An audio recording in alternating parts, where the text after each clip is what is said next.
Welcome to the Savannah Indivisible Candidate Forum, otherwise known as Not Your Mama's Forum, guys. Not Your Mama's Forum. First of all, I want to thank Savannah Indivisible. Let's give these people a round of applause.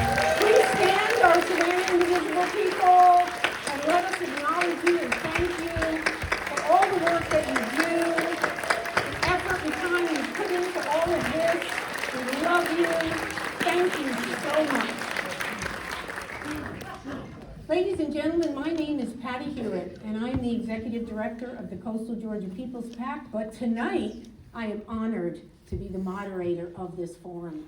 And I am so proud to be part of the 1st Congressional District and to introduce to you someone who is going to be your Democratic nominee for Congress.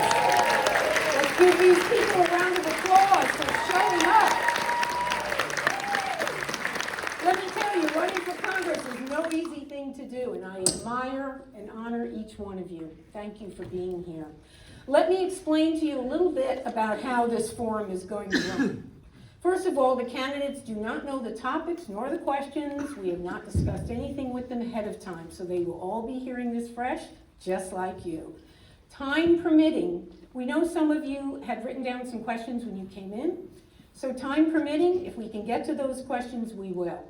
If we cannot get to those questions, Savannah Indivisible will get them answered and they will be in their newsletter. So make sure that you are signed up and on their mailing list, because that's how you're going to get those responses, okay? That's how that's going to work. So the way that the run of the show is going to look like this. First, there'll be candidate introductions. They will have 2 minutes to have an opening statement. We will start in a traditional way, starting on my left with Randy and going all the way over to my right, your left. Candidates will have 2 minutes to introduce themselves. After that, we will move into a unique question period. So this is designed to test the candidates on their feeling and their positions on federal policies. We want you, the voter, to see these candidates and what they would think and what they would do as Congresspeople. And that is what we have designed this forum all about. We are going to be talking about the issues. Each candidate will be asked a unique question, and candidates will be asked these questions at random. We have our intrepid number picker there, and she will be picking the numbers at random to ask these questions. So everything that we will be doing is random and has not been determined ahead of time. So that will be round one. Each candidate will have 2 minutes to answer that question. There will be no rebuttal or discussion. In the middle round, I know you're really going to thank me for this, because this is geared for those people that always say to themselves, I just want a yes or no answer. Well, let me tell you, tonight you're going to get it. Yes or nope. I will be asking a set of lightning round questions, so pay attention, my friends. And the candidates will only be able, there will be no speaking, they will only be able to say yes or nope. So pay attention, that round's going to go fast. Okay, in the final section, we are going to have, I just dropped my pen. In the final section, we are going to have a debate style. And in that section, once again, we'll be choosing a random number to ask the first candidate who becomes the first candidate to answer that question. They will have a minute to answer that question, and then other candidates will have 30 seconds to rebut. So that's where we're going to see a little bit of conversation. So I hope you enjoy tonight. I hope you are engaged. I know that you are here because you want to be informed voters, and that's the kind of forum that we have designed for you. So let's go ahead and get started. So we'll begin with our opening statements. So Randy, if you will please go first. Hi there. I want to thank you guys for coming. Thanks, Indivisible, for putting this on. It's great. My name's Randy Zerker. I'm a union rep for the Savannah Federation of Teachers. I've lived in Savannah, Georgia since 2003. I know you guys pay attention to the news, so I don't have to go through everything we're going through right now, but we're in a bit of a pickle in this country. We have a man who's a megalomaniac and a criminal in office. We have the billionaires that brought him there, and they want this country to be a Russian-style oligarchy, where a few families own everything and the rest of us just kind of work really hard and don't get to enjoy anything from it. What Donald Trump has been doing in various different ways, through ICE agents, through not giving people their due diligence, all these different things you can look at, and we're on a slide into authoritarianism. The only appropriate response to a slide into authoritarianism is resistance. And so I will resist. I am the resistance candidate. Now, if that means throwing sand in the gears until our president follows the law, then that's what it's going to take. Because law and order, without law and order in this country, we are not going to have our democracy. Thank you. Thanks, Riley.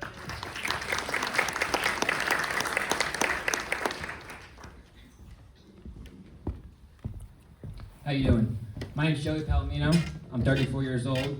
I moved down here from New Jersey about 11 years ago. I've been a veterinary technician for about 17 years.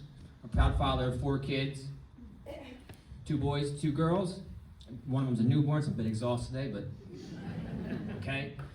The reason why I've always loved politics. I've been very, very passionate about it. I got involved, in high school in the Obama-Biden campaign. But, as a millennial, I feel like the political class has kind of forgotten us about us, for decades, and that's both parties. There's not enough working class people in Congress. There's a bunch of millionaires who serve the millionaire donors. So a big reason why I stepped up is because I'm a working class dad, and I'm proud to be that, and that's how I want to fight for, and that's how I want to represent. Like Randy said, we are at a very bad time, with Donald Trump in there. But to me, Trump is the symptom. He's the result of us ignoring the working class for the past 40 years. That's what happens when you let wages go stagnant, when you let housing rise, when you let wages plummet and stay stagnant, healthcare costs skyrocket, the list goes on and on and on and on. And that's why a big reason why I am, because I am a very proud Democrat, but I view the Democratic Party is not serving y'all as well as they can be. They need to get stronger. So I'm running as a fighter. I'm ready to fight not just Trump, but to go on and fight all our party to make sure they serve you guys. Make sure they get stuff done when they say it's going to get done. Not kick the can down the road for decades. Thank you.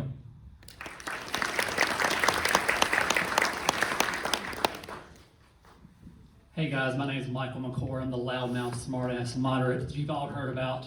And I'm uniquely qualified to take this district back because I grew up in a single wide trailer in rural South Carolina. I've worked the manufacturing jobs that we are trying to bring back to this area. So I realized very early on that we can't win this race in Chatham County. There's not enough Democrat voters to there. But there are independents and Democrats that voted for Barack Obama 2 times and voted for Trump 3 times that want to come back to the party. They're tired of not being able to afford health care. They're tired of not being able to afford their groceries. They want to come back. I hear it every day when I'm in Long, Bacon, Pierce. A lot of people don't even know where those places are. They're the forgotten areas that Democrats have left behind. And I am the Democrat of older years, but if we're going to be a big ticket party, we need to bring those people back, which is why I'm the most uniquely qualified to take the district back, because we need those voters.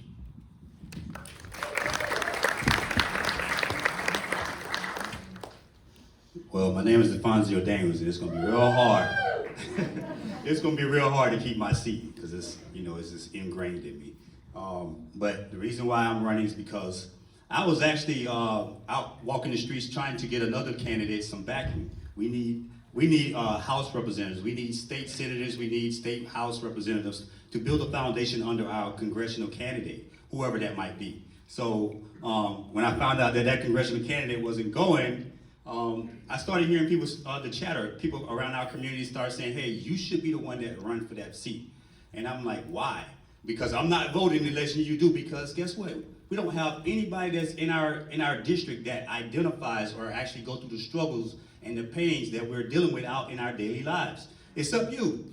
You went through so much. So as a child, I came from being, from working in the fields, to going to being homeless, from homeless going to the projects, from projects, make it into college. All of those circumstances have built and molded me to who I am today. And it also is a beacon for those that feel like they can't actually survive or they can't go on because of their circumstances. Well, here I am a living representative of someone that can rise above those type of circumstances. I went through college. I went through college. From college, I went into the Marine Corps, and then I retired from federal law enforcement. I am a 100% disabled Marine veteran. I am a father of a sailor with a loud mouth and 4 kids that swear they run everything. So military families, all the issues that we deal with in the military communities, it's easy for me to walk onto those military installations and talk to the CO and collaborate about the problems that we're facing in our communities. Thank y'all.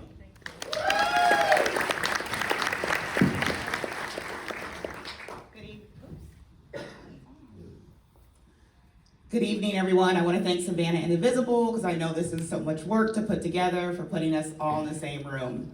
My name is Amanda Hollowell, and I am working to be your next Congresswoman of the 1st Congressional District. We have an amazing opportunity because for the first time in 10 years, Buddy Carter will not represent us.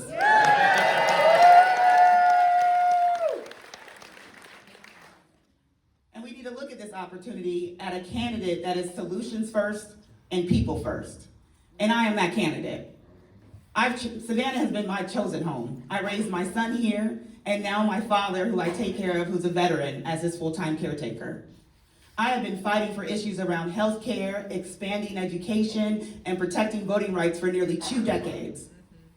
And during that work, I met so many different people from the 1st Congressional District, understanding that we are not a monolith and that we need someone who's going to fight for them in DC. I want to make sure that you guys feel heard, not just seen. We're going to make sure that everyone in this room and outside the 1st Congressional District knows it's not just about Savannah, but it's about all of Southeast Georgia being represented in DC. And more than anything, when I've traveled around the world, when I've gone from national to DC, I've always made sure that we are putting people first. And I am the candidate that's going to fight for you, that is going to provide solutions for the future, and I want you to vote for me on May 19th as your next Congresswoman.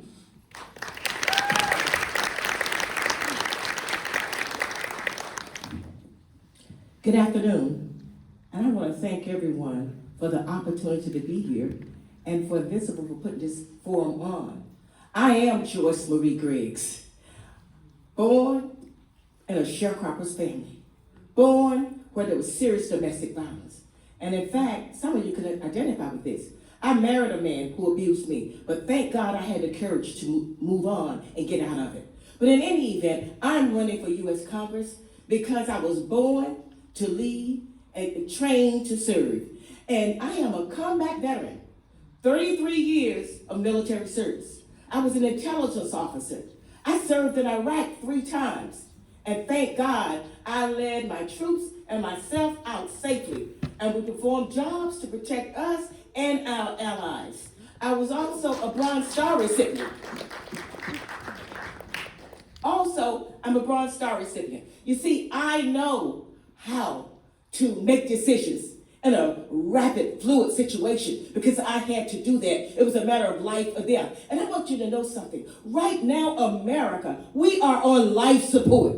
You need somebody that will get us off life support. And I am that candidate. I want to point out that I am not a politician. I am a servant for all people. Like I said, I grew up in a sharecropper's family. It was hard. There were very hard conditions. There were 10 of us. I was number 5 or 10. All of my brothers served in the military. I am the better candidate. Want you to know that the last time against Buddy Carter, we got 42%. We're very close. And I have name recognition, and we can do it. We can get across the finish line. So vote for Joyce Marie Griggs on May 9th. I am battle tested and proven. Thank you.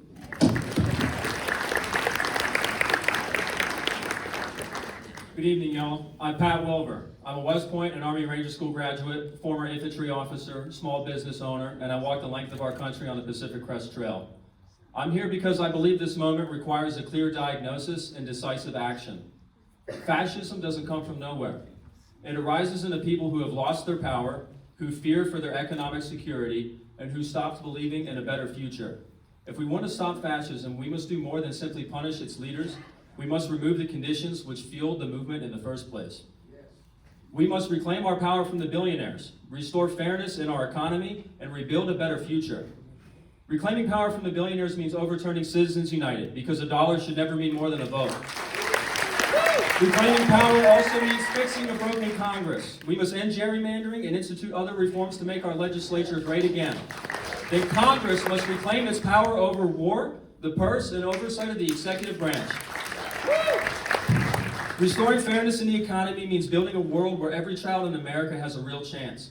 All children must receive good, free public education, including university and trade school, so that they may succeed in the modern workforce and develop the critical thinking skills necessary to live as citizens of a free republic. We must also work to restore the middle class through universal health care and paid parental leave. Countries who have implemented these policies spend far less on health care overall than we do, and their citizens enjoy better health outcomes and quality of life. Rebuilding for the future means making decisions with our grandchildren in mind. Strengthening the Clean Water Act will stop the destruction of our marshes and rivers. Strict regulation on AI and data centers will protect our jobs and the environment. Ending foreign wars and billionaire handouts will pay down the national debt, which is nothing more than taxation without representation on our children. Thank you for being here today. Thank you to my fellow candidates for your passion, energy, and ideas. We're all here because we care deeply, and I look forward to doing my part to making our district and our world a better place. Thank you.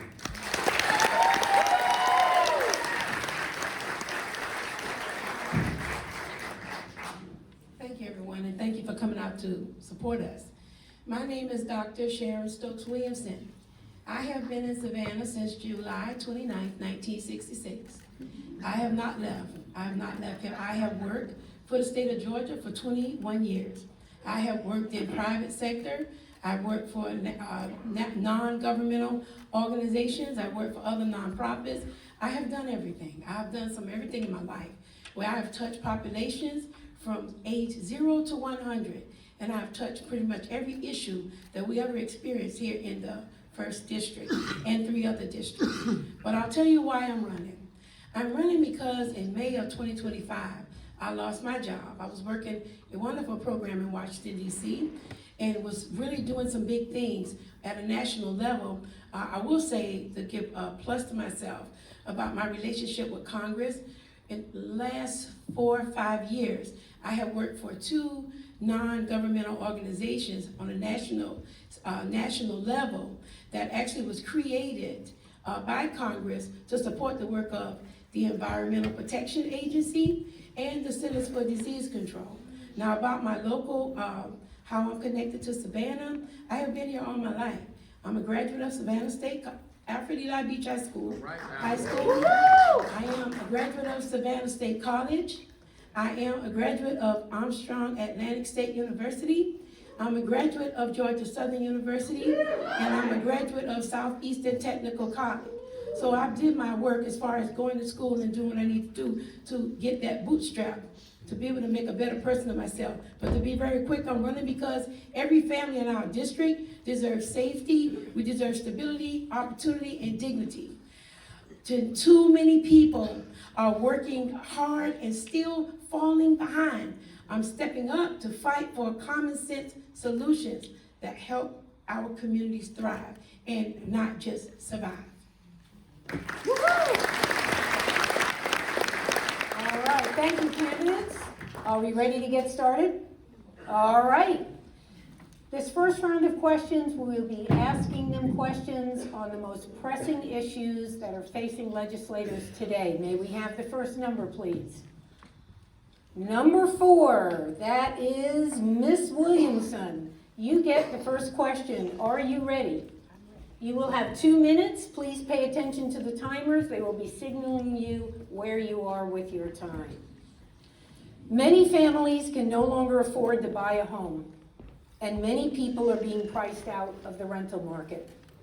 What's the most important tool the federal government can use to help drive down the cost of buying or renting a home? Think about that. Buying or renting a home. First, I'm thinking about when I think about the federal government, and I think about all of the programs that I have worked for, supporting. I'm very knowledgeable about several federal administrations. I'll put it like that. So I'm thinking more about the housing and urban, the U.S. Department of Housing and urban development. I think that families, there could be grants or other financial assistance available to families so that they can be able to purchase a home. As far as renting a home, again, grants and programs through housing programs and projects, services. I'm trying to think. But grants and programs through federal support that can help families be able to afford these homes. And also there are things like first home buying programs. And all these things, when I look at things from a federal lens, when looking at it from a congressional lens, I look at programs and services, I look at policies like a cloud. And I look at the rain as programs and services, funding coming down from the top, upstream and downstream, to support programs and services and those gaps and those needs of people in our community. So I think that we can, as a Congresswoman, I would push that more funding go toward the housing, urban development to support more families being able to afford housing in this district. Thank you. All right. That's your timer. Glenda, could you please raise your hand? That is your timer. Okay, good? Yes.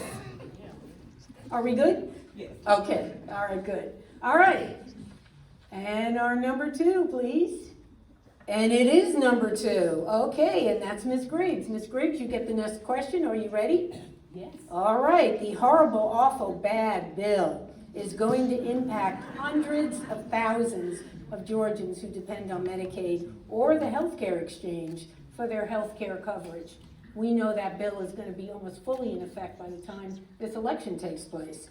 As our representative, what actions will you take to assist families negatively impacted from this legislation?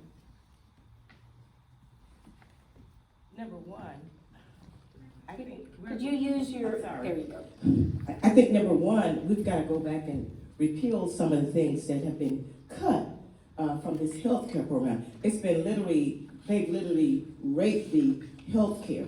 The Republicans constantly fought against the ACA, the Affordable Care Act, but they didn't present anything better. So what I would do as Congresswoman is, first of all, try to get the cuts that were applied already, get those repealed, and come up with a workable program so we can have health care for all people. Because this is absolutely crazy. People can't even go to the hospital or are afraid to go to the hospital because they don't have the money to pay for the bills. Also, health care is a right. It's a right.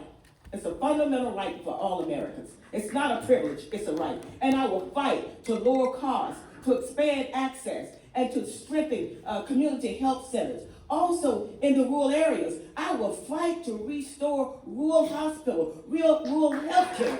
We need that. We have the first Congressional District, we have so many rural areas here. So we need that. Some people almost die before they get to a hospital. So we must do that. I will go back, for example, I will go back and again, first and foremost, I will reform a lot of the health care programs that's been put out there by this administration. Because see, they don't care. They're billionaires, they're millionaires. They can go to the doctor anytime they want. They can get a private doctor. But most people cannot afford to even go to a private doctor. So I will repeal a lot of that and put programs in place where the average American could have affordable and access to health care. And again, it's a right. It's our right to have health care. Thank you. Thank you very much. All right, next question. Number 6, that is Mr. McCord. Are you ready? The ACLU is currently tracking 12 bills in the Georgia State Legislature that it deems would cause harm for LGBTQ people, such as healthcare barriers and school restrictions. What would you do at the federal level, to ensure that rights of LGBTQ plus citizens are protected from discriminatory practices? Well, as a member of the Alphabet Mafia, I remember what it's like to have my rights voted on as far back as 2015. So I would block anything that's going to damage our transgender brothers and sisters. Especially right now, there's a questionnaire sent out saying that they're going to, block all gender reassignment surgeries, and it's just ridiculous. I would block any bill. We're going to codify gay marriage. We're going to codify right to choose, like with abortion, we would for transgender individuals as well. So this is pretty personal to me. I grew up in the South, being a gay man, so this is personal to me. I'd fight to stop that. All right. Thank you very much. And the next question goes to number 5, Mr. Daniels himself. Are you ready? All right. The Federal Department of Education has basically been dismantled. Do you think we need to rebuild it? How would you restructure the department to meet the needs of students, educators, and parents in the 21st century? I'll first start by restoring everything from where before the Trump administration got in. That'd be the first thing. As someone that's dealing with education in the education center, constantly dealing with parents and paras and kids with disabilities, there's so many things that we need to start back doing from the foundation, especially with education and how bad it is here in our district. In certain areas, not everywhere. Camden County is one of those anomalies that don't have too much of a problem with the education portion of it. But at the same exact time, there are a lot of things that we must actually address, especially some of the, I should say, how do I go about this without being rude? Teachers that don't actually get the pay and the funds they actually deserve. So one of the biggest things that we need to do is address that issue first. We got teachers out here that are working in these areas that can't even afford to live in the areas where they teach. So we got to address that. We also have to basically, in a sense, put something in place to where these teachers can be retainable, where they're not leaving. They don't leave. Eliminate their education or their student loans for one. Give an incentive for those that want to actually do internship. Paid internship would be an idea for that.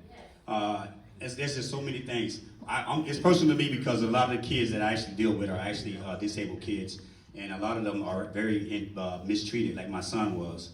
So that's a lot of things. So talking about all of these problems are not something that I could talk about in 2 minutes. We'll be sitting here forever just going over each and every one of the levels, especially for IEPs. So there's a lot of things that we actually have to deal with. Thank you. Thank you very much.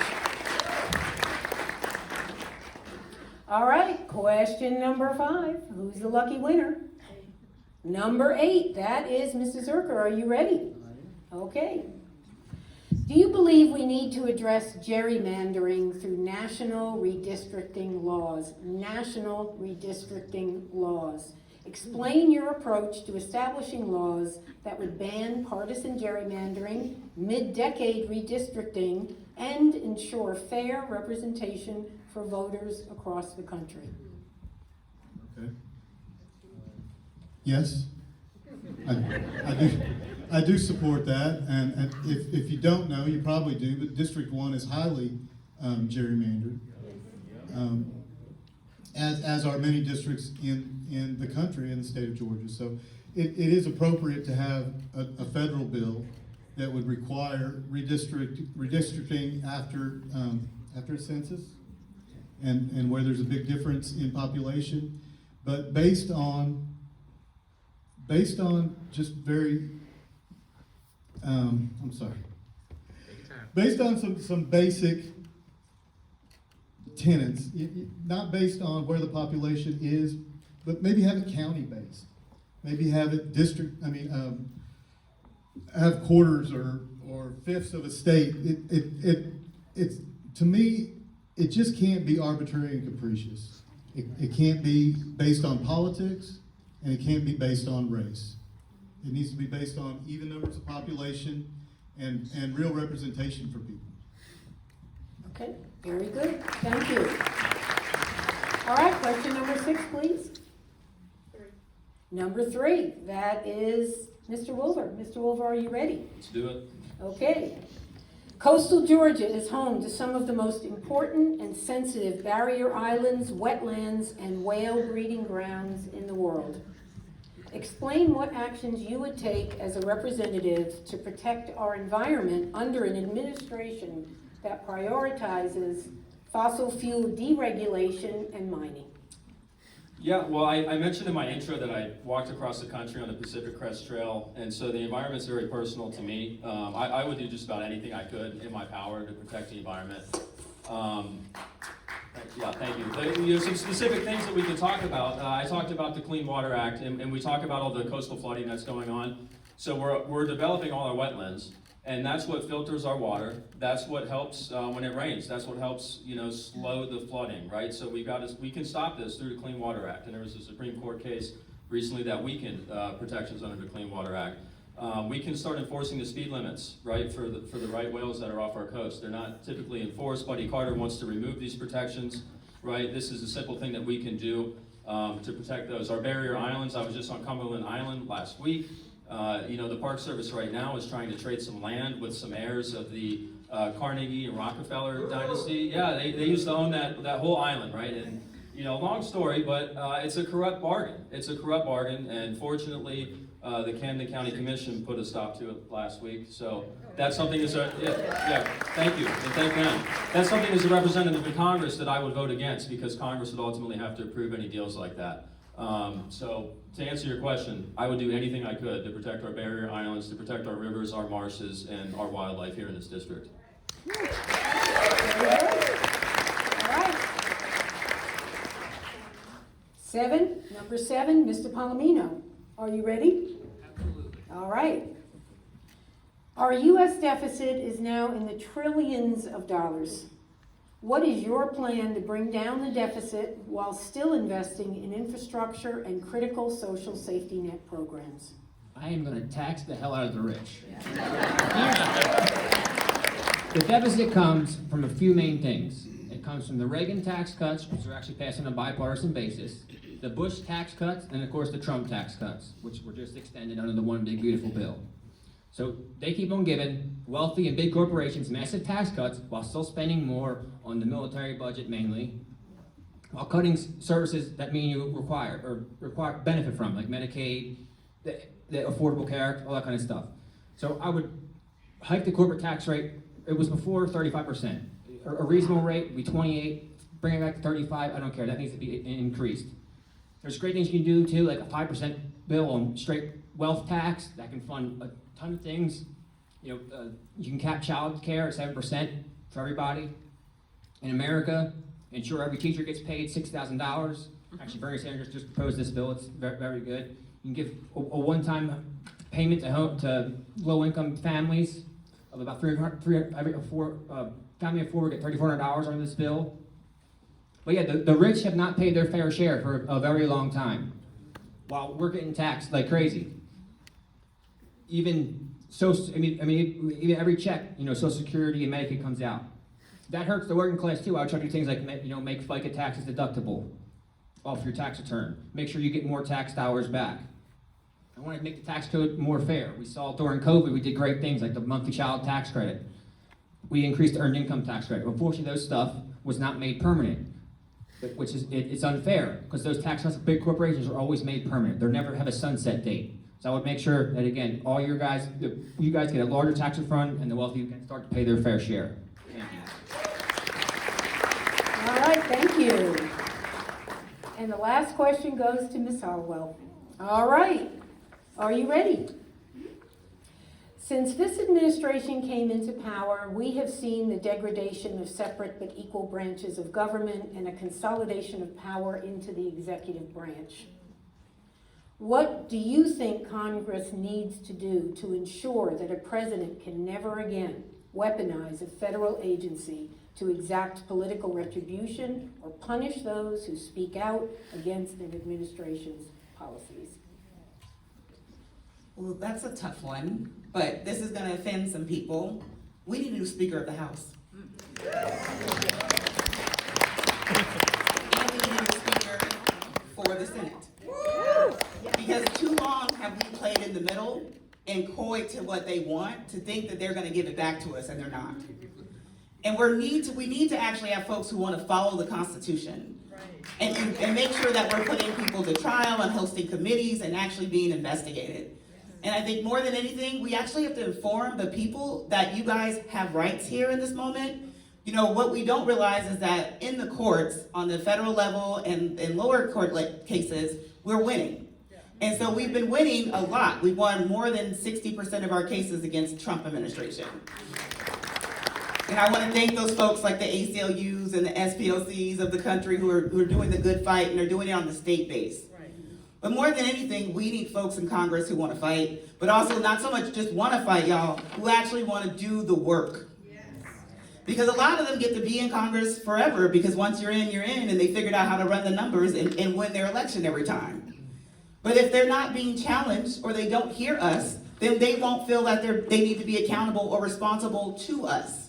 And so we really also have a responsibility as voters to make sure we're calling them, we're writing them, we're explaining to them that we're watching them, right? And I want the same thing when I'm in Congress. I want to hear from you, just like I said before, but at the end of the day, the only way that we move forward as a country in a better place, in a better way, is we make sure we have strong leadership for the Democratic Party, we take over the House, and we hold this government accountable. All right, thank you very much. Let's give all these candidates a round of applause. Great job, candidates. Thank you so much. Now we are going to move into the lightning round. Okay. Once again, the ground rules are you cannot do this. You also cannot do this. Okay, we want you to do this. All right, we want you to make a statement. Okay? All right, everybody ready? All set? Okay. The lightning round questions. Audience, are you ready? Yes. All right, let's listen up. Do you support a wealth tax?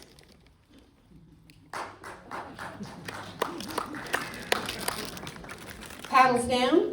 Would you support a total ban on the sale of AR-15 and similar assault-style guns in the United States? Yeah. All right. Paddle down. Would you support Medicare for all?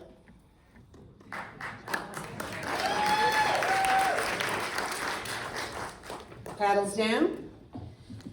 Does skydiving sound fun to you?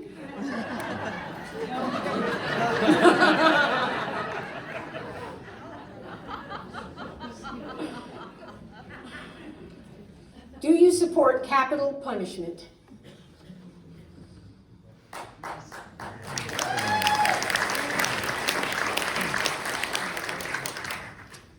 Paddles down. Do you support women's bodily autonomy?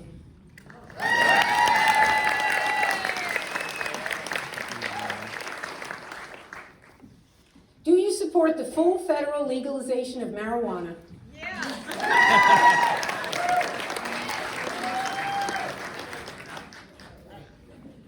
Did you have a job during high school?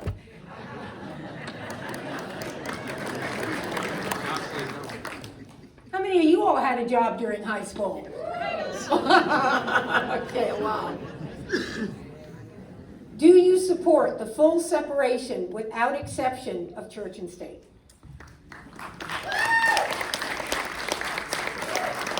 Paddles down. Do you believe that young people under 18 should require parental consent for contraception or to access abortion care?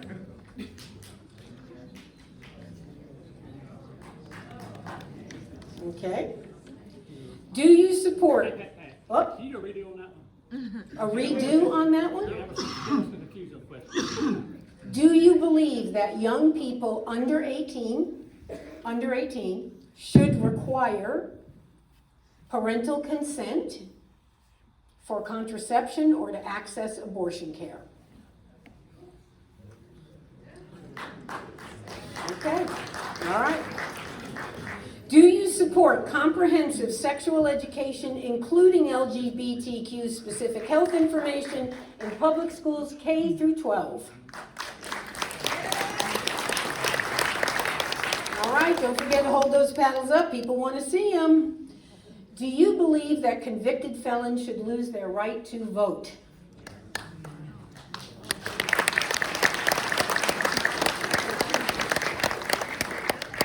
Should the sacred Weeping Time site in Savannah be legally protected from developers?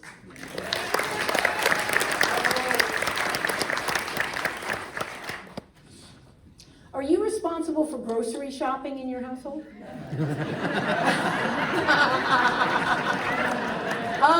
Hold those paddles up, guys. Come on.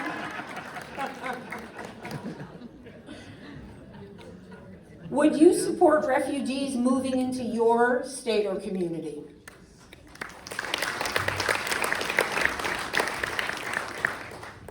Do you support Hakeem Jeffries' continued leadership of the House Democrats?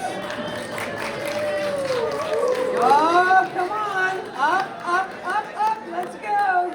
All right. Okay. Have you ever owned a car worth less than $1,000? Have you all owned a car less than $1,000?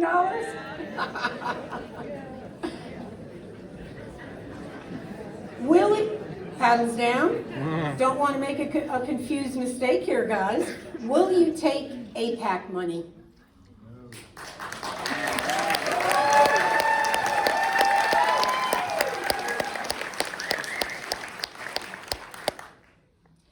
Do you believe the federal government should play a more prominent role in solving homelessness in our country?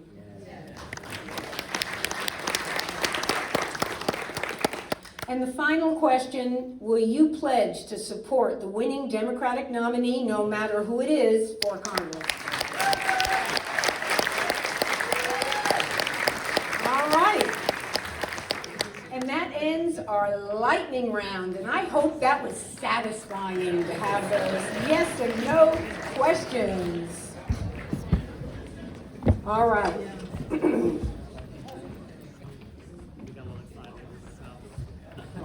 We are now going to move into the final segment of the evening, and this is going to be the debate style format. So once again, in this format, we will be asking candidates unique questions. Once again, we'll be pulling a random number and asking them a unique question in a unique order. However, this time they will have 1 minute to respond, and then other candidates will have 30 seconds to rebut if they wish to. Candidates will just indicate to me by wave of the hand or a nod of the head that they wish to, and then we will call on them to rebut. So that is the program for the last section, the debate style. So are we ready to begin? Okay, very good. Thanks for that, Joey, I appreciate it. All right. Number one. Okay. Number one is Ms. Hollowell. All right, are you ready? Yeah. Most of us are familiar with the huge tax cuts paid by cutting off needed services to working and poor families. We also know how bloated our tax system has become.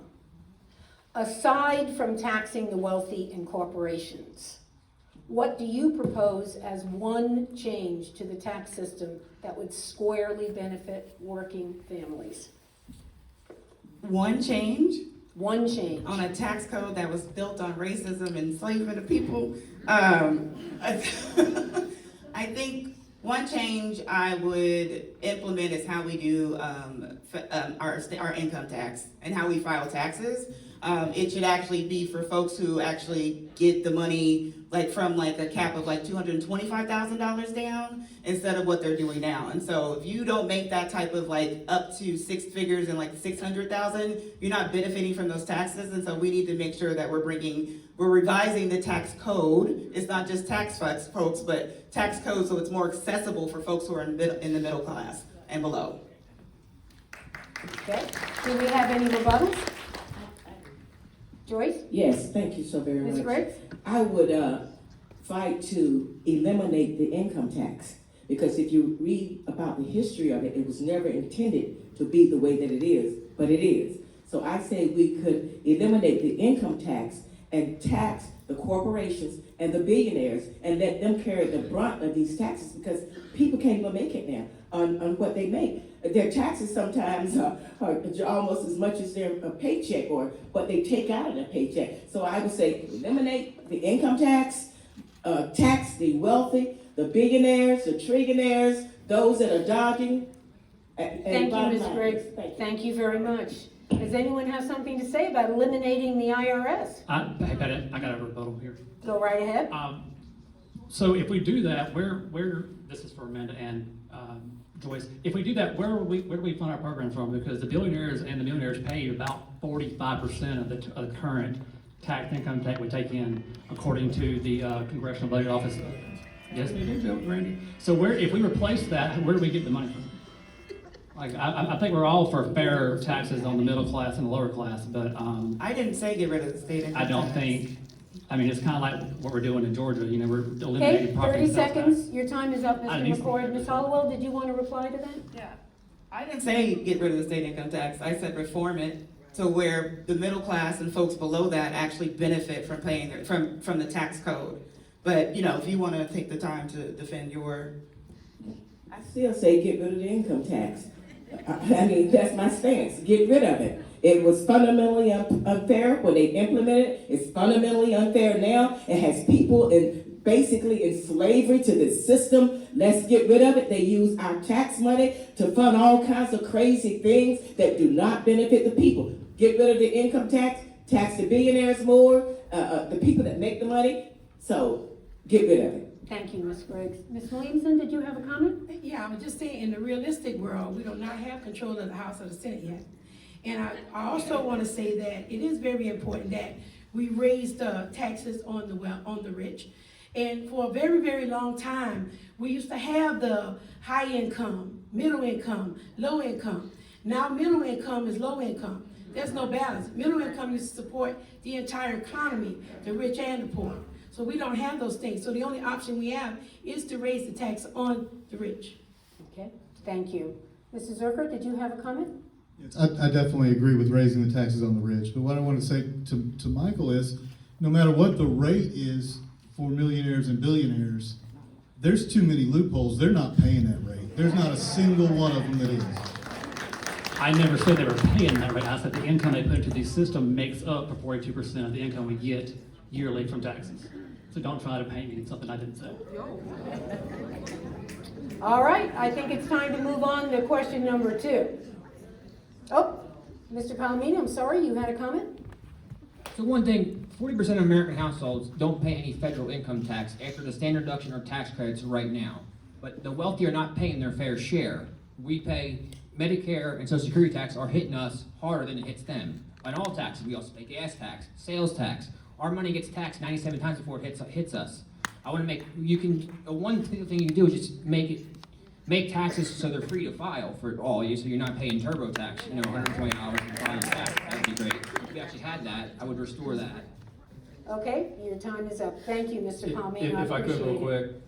Yes, sir. Yeah, so Mr. Wilbur. I'm self-employed, and if anybody out there is self-employed, you're paying both sides of payroll tax. We got to stop that, because that's basically just something that the big corporations put in place to discourage people from going off on a limb and starting their own journey as an entrepreneur. So I think we got to do that. I think we got to simplify the tax code. We got to get rid of loopholes. I mean, in general, I agree with most of what everybody else said, but I wanted to add that.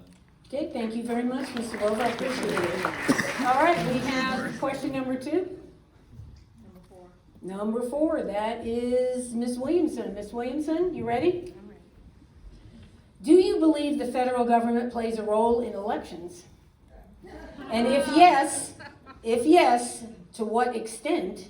And if no, do we allow states to control or expand voting as they see fit? The first question is, do I believe that the federal government plays a role in the elections? Well, in the good old days, when we were living a life and a time where we followed the Constitution and we really believed in due process and all of those things, everybody having a right to vote, we believed in all the amendments that were there, that we followed the Constitution, our guidebook to how we will live and how we will govern this nation. Now, in today's time, we do live in a society where the federal government is butting in the election. Is it fair? No, it's not. But that is just the way it is today. I think that from a federal perspective, I think that I would oppose any type of governmental involvement in the election process, because everything is already set, and the blueprint has already been provided to us from the Constitution. I didn't answer the second part. Okay, I'll stop. Thank you, ma'am. Do we have any rebuttals? Yes, sir, Zucker. Mrs. Zucker? I would say that the federal government should have a part in elections, but really, I mean, states should be doing their own elections, but there should be federal rules as far as fairness goes, as far as access goes, to where everybody can have access, because we know when we leave some things up to the states, some people aren't treated right. Okay, other comments? Yes, sir, Mr. Palomino? I think the federal government should have a role, especially when it comes to campaign finance. You know, like I said, Citizens United, you got, super PACs pouring in billions of dollars into elections. Things like partisan gerrymandering and stuff like that we need to ban. There is a part of the federal government that they need to play a role to set the rules and make sure the states are playing in a fair way. And what would that be? What would those rules look like? Strengthen the Voting Rights Act. What I'm trying to get at with this question is, where are the boundaries?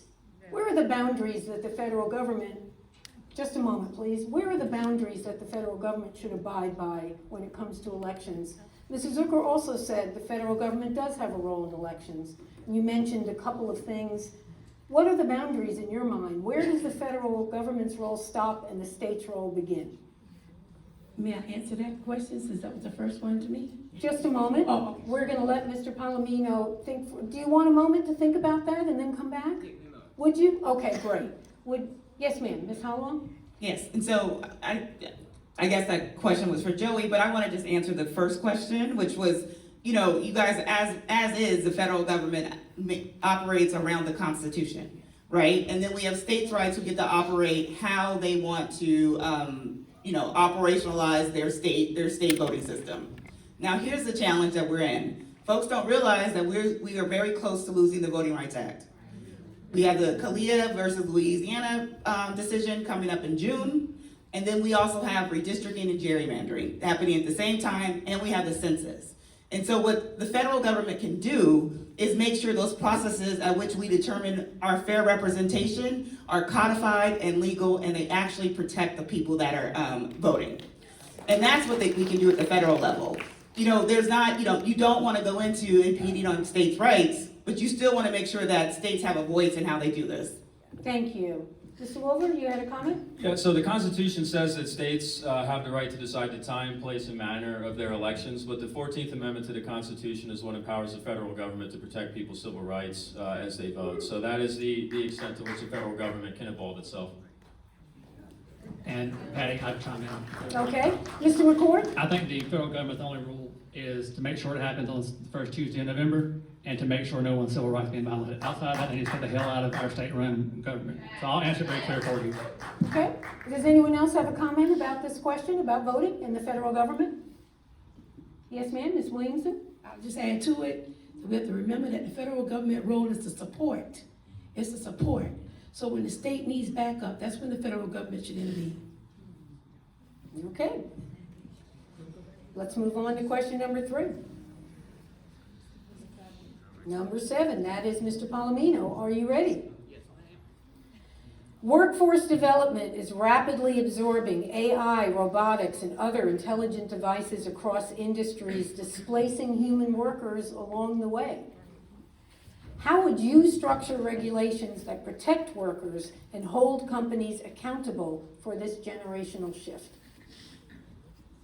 It's a great question. I don't think so. AI isn't going to go anywhere, right? We can't stop it, but we can regulate it. I want to make sure, big corporations aren't replacing their workers, and if they do replace their workers, they're going to pay some kind of tax, and that funding is going to go towards, make sure those workers have a new type of job, new type of training, and also want to make sure AI is empowering us to be more productive and make sure we're getting those gains in productivity and they're reflected in our wages. Because in my industry, I was a veterinary technician, and there's tons of stuff. I mean, everything is, a lot of stuff is AI right now. It does make workers more productive, but the question is, who's benefiting from that right now? And I make sure workers are benefiting from it. So I would just codify and, make sure workers' rights are reflected around any regulations for AI. Okay, does anyone have a rebuttal or a comment about this question? Yes, ma'am, Ms. Alwa? Not a rebuttal, just a comment. We also have to get a better labor commissioner. The current labor department at the federal level is horrible, and we can't create workers' rights until we actually have real people who want to actually represent folks who work in labor. We also need to listen to the unions. The unions are seeing this firsthand, and let them help us guide what we want to create a space for this new workforce, right? And AI is going to come, but yes, and we can regulate it, but we actually do a little bit better than regulation. We can actually make it more fair for the people who it's actually impacting versus just letting it happen, right? I'm tired of this AI is inevitable. It's not inevitable, because what if we run out of water? What if they don't have enough space? What are we doing then? And so we just need to have a little bit more gumption, a little bit more energy around how do you really regulate that. Okay. Mr. Wolver, did you have a comment? Yeah, I want to echo that. AI is not inevitable, and we don't have to let it happen. And, we worry that this thing is a monster that we're building, but we have to do it because the Chinese are going to beat us to it. Well, what does it matter what flag this monster is wearing if it's still a monster? So I think, number one, an AI moratorium like Senator Sanders proposed is a good thing to call for. And number two, I think we need to consider public ownership of AI. Yeah, because this thing could take all of our jobs. Maybe it would be a good thing if we owned it, if we could benefit from it. But we know that only a handful of people own it all, and they're just going to screw us if we let them. So when you say we should own it, let's probe this a little bit. I think we should Who consider is we? Who is we? all of us, the American people. So and how would the American people own AI? How would that work? Well, I think right now the Trump administration is already taking stakes in private companies. So I think he set the precedent. We just need to follow that. Let's take stakes in these So you think we companies. should take over these companies? I think we should consider it, because AI is going to change the world. AI is going to change the world. It could take every single one of our jobs in time, right? Eventually they're going to figure out how to make a hand, and then it's going to come for the plumbing jobs too. If we let it happen, it will take all the jobs. It can either be a good thing for us or a horrible thing, but the choice is up to us. Okay, and your solution is to take those companies over? I think it is a solution that we should seriously consider. Hey, Very good. I- Thank you very much. Ms. Briggs, yes, ma'am. Thank you very much. Since AI isn't going anywhere, the answer isn't fear, because there's a lot of fear about AI right now. It's preparation. We train people to outthink AI, oversee AI, and build a future with it, instead of being pushed out by it. So we must take control. Okay. Yes, sir, Mr. McCord? Well, I've got two parts. One, that sounds like communism, Pat, and last time I checked, we're a capitalist nation still. Secondly, how does a freshman congresswoman from Georgia First Revolution replace a Senate-confirmed labor commissioner? I'm sorry, we didn't follow what you just said. Well, she said we need to replace the labor commissioner. I don't know how a freshman congresswoman from Georgia has the power to replace a Senate-confirmed labor commissioner, so.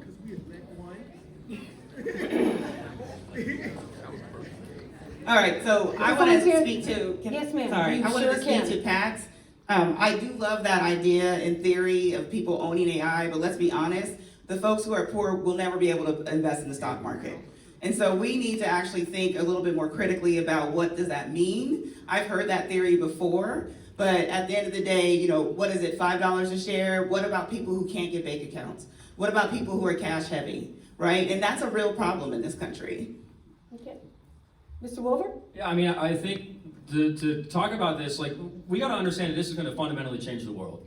This is going to fundamentally change everything about the world. This is a revolution like the agricultural revolution, like the printing press, like the industrial revolution. And so we can't keep living the same way. If either we've got to turn into the Amish and totally get rid of this technology, I'm serious, or we've got to adapt the way that we live, or else these billionaires who own the technology, once they don't need us anymore, what are they going to do with us? Ms. Williamson? Yeah, I just want to add to the conversation about AI, and it's just things that we have to just think about, though. no matter what they say, AI has always been here. We just got access to it. Just like the computers had been here back in the 80s. We just started to get access to it in the 90s. Internet has always been here since the 1950s and 60s. But now AI is a new phenomenon for us. We just don't know what it is. We're afraid of it.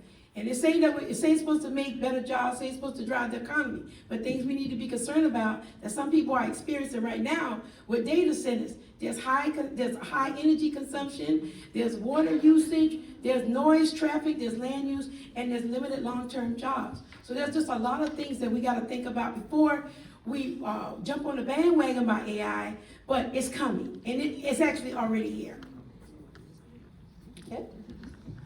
Yes, sir, Mr. Daniels. Well, I kind of agree with all y'all idea a little bit.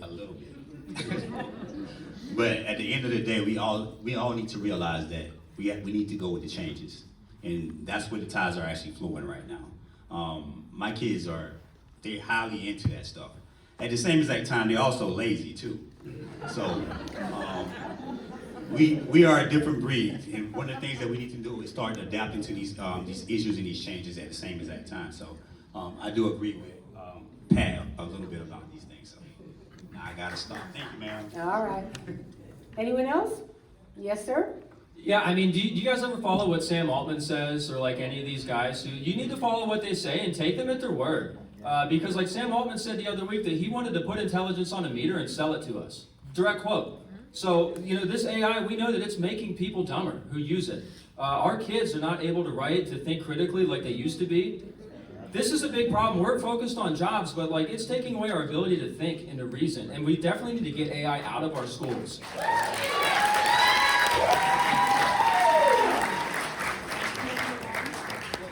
Go ahead.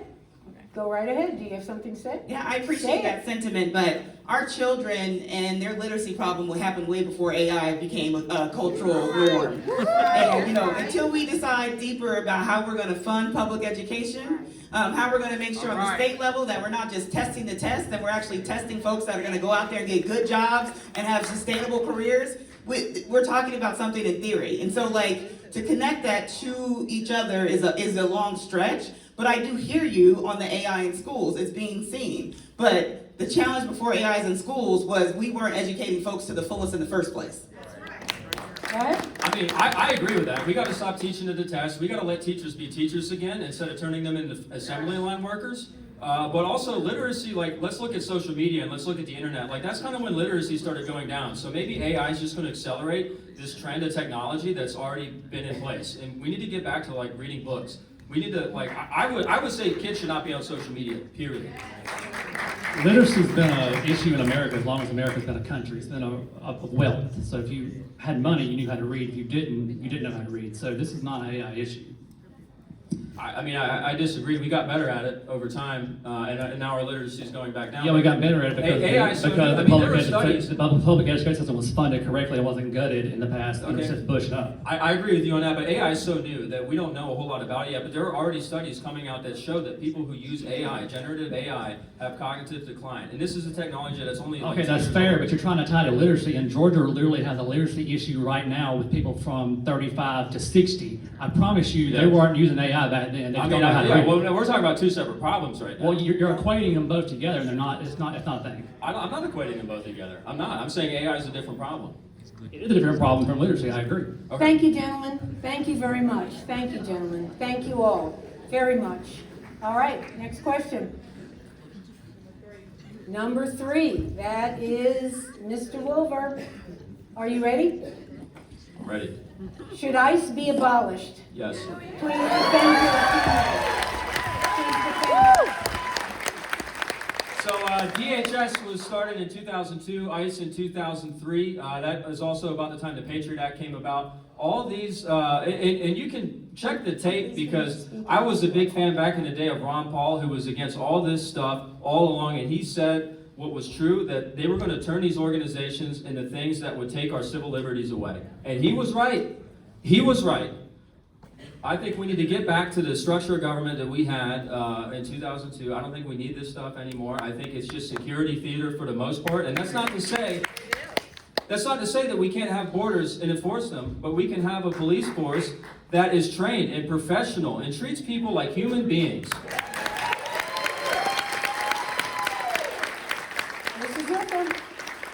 Well, I don't disagree with any of that, but I want to just, I think we have to mention here, ICE is not, it doesn't have that much to do with immigration.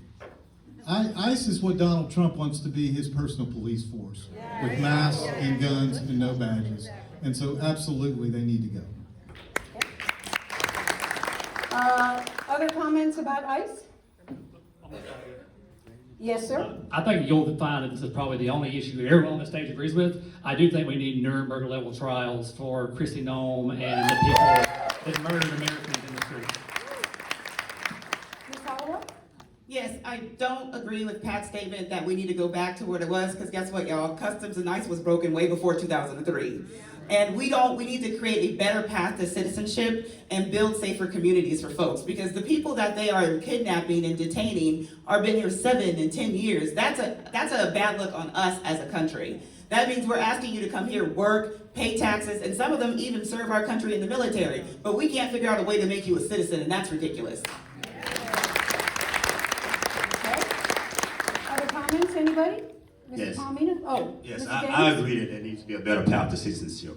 Now, this might not be popular to a lot of you guys, but we spend so much money in Border Patrol and ICE and all that kind of stuff like that. Why not put that money in and invest it across the border before they even get here, building some kind of sanctuary cities so that they can actually have an establishment for a pathway to get in here? We can stop Okay. destabilizing. Yes, sir, Mr. Palomino? I mean, I agree we need to abolish, like Stefan said, we need to address the root causes. That means stop going into countries and doing regime changes and toppling them, hitting them with sanctions that are crippling economies, starving them of oil, and making their countries, in a crisis, and sending people that pushes them here and drives them to America. Just seeking a better life, but we're causing the problems half the time. Yeah. Okay. I mean, can I echo that? Because we've intervened in every, I believe every single Latin American country, we've overthrown a government. We've done like 50 some, I can't keep count, right? We talk about what's going on in Iran right now. Well, in 1953, we overthrew a democratically elected government. Most of our problems around the world are our own doing, for overthrowing governments that people elected democratically. So, on that point, thank you. Off topic, but a good point. Yes, sir? Yeah, just to continue the conversation about ICE. Immigration has been an issue since the day we were born.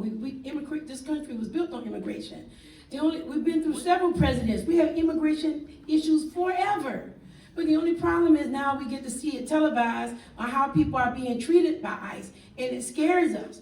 It scares us a whole lot. The only thing, in my opinion, from my observation, is that due process is no longer there. I'm not a lawyer, I can't speak as a legal person, but as a citizen, I know that's something that is not happening right now. People are just sent back to their countries, are sent to camps, and all kind of violent things are happening to them, which I'm told from just talking to other people. But the due process is missing. And also we need immigration enforcement reform. And that is something that they're currently talking about now in Washington, D.C. Just treat people with respect, and humane respect. Just treat us with respect.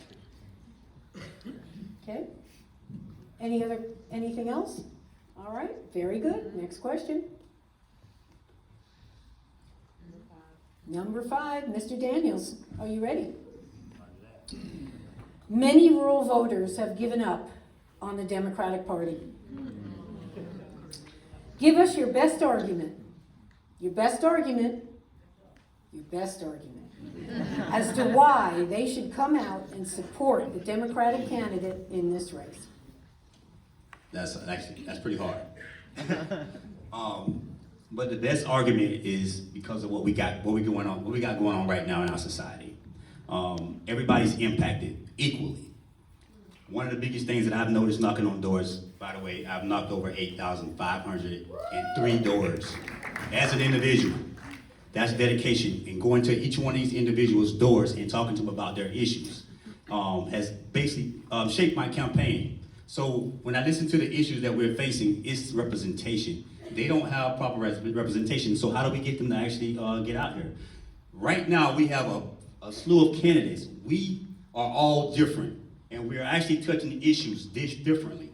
So this is the best representation of how we get our Democrats back into our Democratic Party, is to have representation for almost everything that we actually deal with on a daily basis. So each one of us is different for a very good reason. And that's what I like about what we're doing right now in this Democratic primary.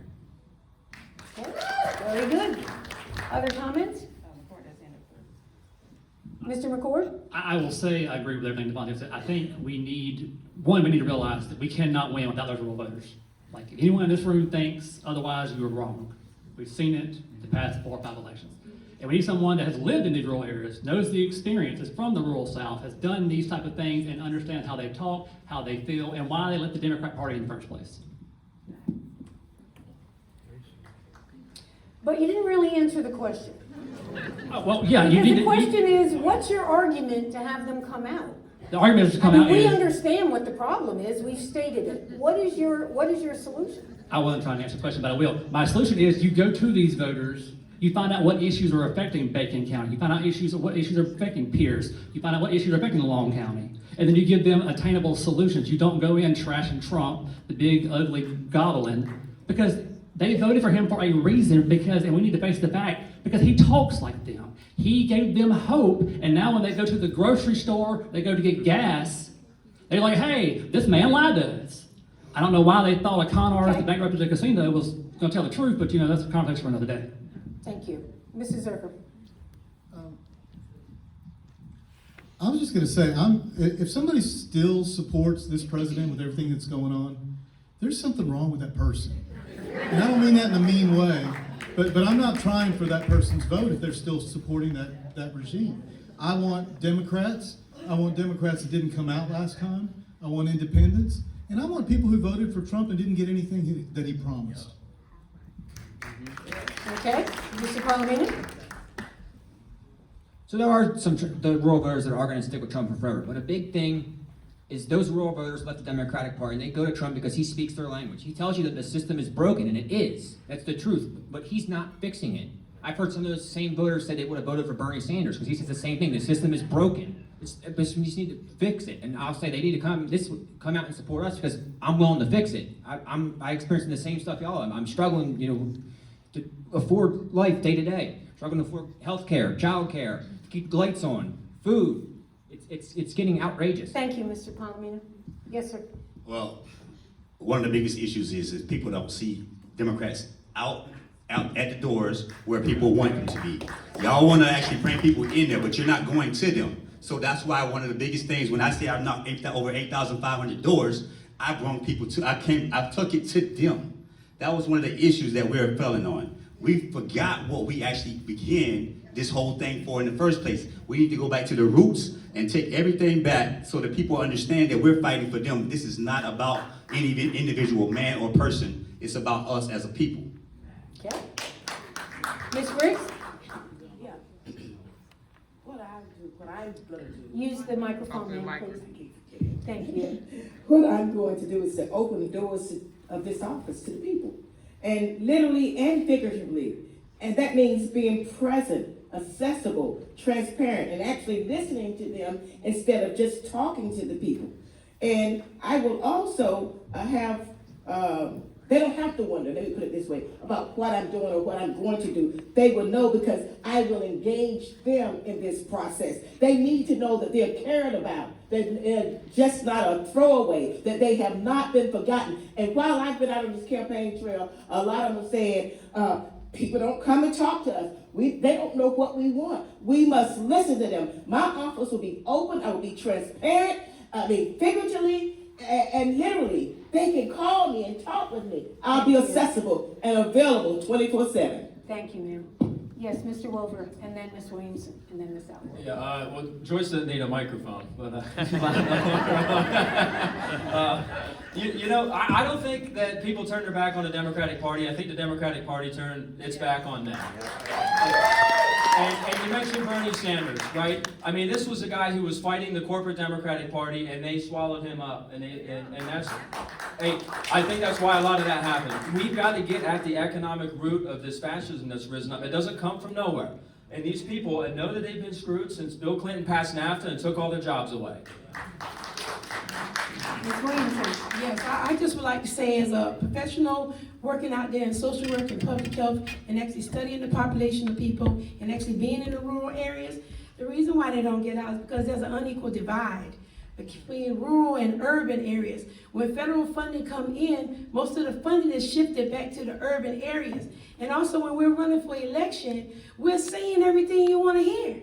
We've already researched how you feel, what you think, what worries you, so we already know what to say to you. So when politicians come in there and tell you what you want to hear, that's you vote on your emotions. And now you're going to really have to start taking a stand and looking at people and let their work speak for them. What do they stand for? What have they done for many years? Just a number of things. But I'm just saying, don't do this because you just want to win a seat. Do this because you really care. And you really want to get in this position, in the seat, and you want to make a difference in the lives of people wherever they are. So equity for everyone. Thank you. Ms. Howland? The organizer in me is speaking now. Y'all, we have to do deep organizing, with or without the party. When I was in Ware County talking to some folks, they had some problems. They're doing a water fight. So I sent them resources for my job on how to handle this. I introduced them to the river keepers and how to, talking about the Okefenokee Swamp. And they ended up meeting with these folks, got the services, and were able to fight back against the city council of them bringing in this business that wanted to do illegal dumping. And I think that's what we forget about this. I am a servant to this community. And I have been serving this community for almost 20 years, from registering 7,000 voters to, registering a couple thousand people to be organ donors through my other job as a health advocate. And when I go out into these communities and talk to these mothers and these fathers and then just a regular old person, I think the challenge is that we've never provided them a service. And a service is as simple as listening to them, pointing them in the right direction, and supporting them through it. Stapelo Island doesn't win because Stapelo Island was loud. Stapelo Island won because they had deep organizing and people who cared about them. And that's what I'm willing to do as a congresswoman. I'm not walking away from how I organize and show up for people. Thank you, Ms. Howland. Do we have anyone else? Mr. Daniels? I don't think y'all heard me. We're supposed to be going to the people, right? I don't think y'all heard me. So with that being said, we want these elected officials, soon to be, to go out and actually not do anything. Because what we're hearing right now is a whole bunch of jibber jabber. How many of y'all done been to the doors? Matter of fact, how many of y'all done knocked over 200 doors? There go two. How many of y'all done knocked over 500? Off topic. I know Off you asked the topic. question of. No. You asked the question Nope. of how many. How do you convince That's what I'm saying. You Democratic gotta go to voters? them. You have That's to. your opinion. Okay. That's your opinion. Your opinion is you have to go to the voters. Please rebut it. People are saying we don't. Do you think you don't have to go to the voters? I think you have to you call me, yes, sorry. I do think you have to be present in every county, and there's no other way. I mean, how do you connect with voters in Charleston that don't have internet, don't have broadband, besides knocking on their doors? Okay. Mr. Wilbur? Yeah, I mean, I think God gave us 2 ears and 1 mouth for a reason. I think that's important. I think that's something DeFoncio got at. I think we got to stop moralizing to these folks. I think even if they do things that we find reprehensible, even if they say things that we don't like, we got to understand that they're human beings just like us. And if we were in a similar set of circumstances, maybe we would be saying and doing the same exact things. And I think that that's an important way to do what we need to do here. Okay. Good. All right, let's move on. Next question. Number 2, that is Ms. Griggs. Ms. Griggs, are you ready? Ready? All right. Ready. Given economists' concerns about our economy perhaps entering a stagflation stage, and stagflation is again stagnant growth combined with high inflation, how will you balance the need for economic growth with the need for affordability? Well, I think number one, I'm thinking of the tariffs that this president has instituted, and as a result, the tariffs, things are so high. They're extremely high. Families can't afford groceries, literally. They can't afford health care. They can't afford almost nothing. It's very bad. So we're in this position now because the people at the top are not considering the working people, the people that make up this country, the people that have made a difference. They just have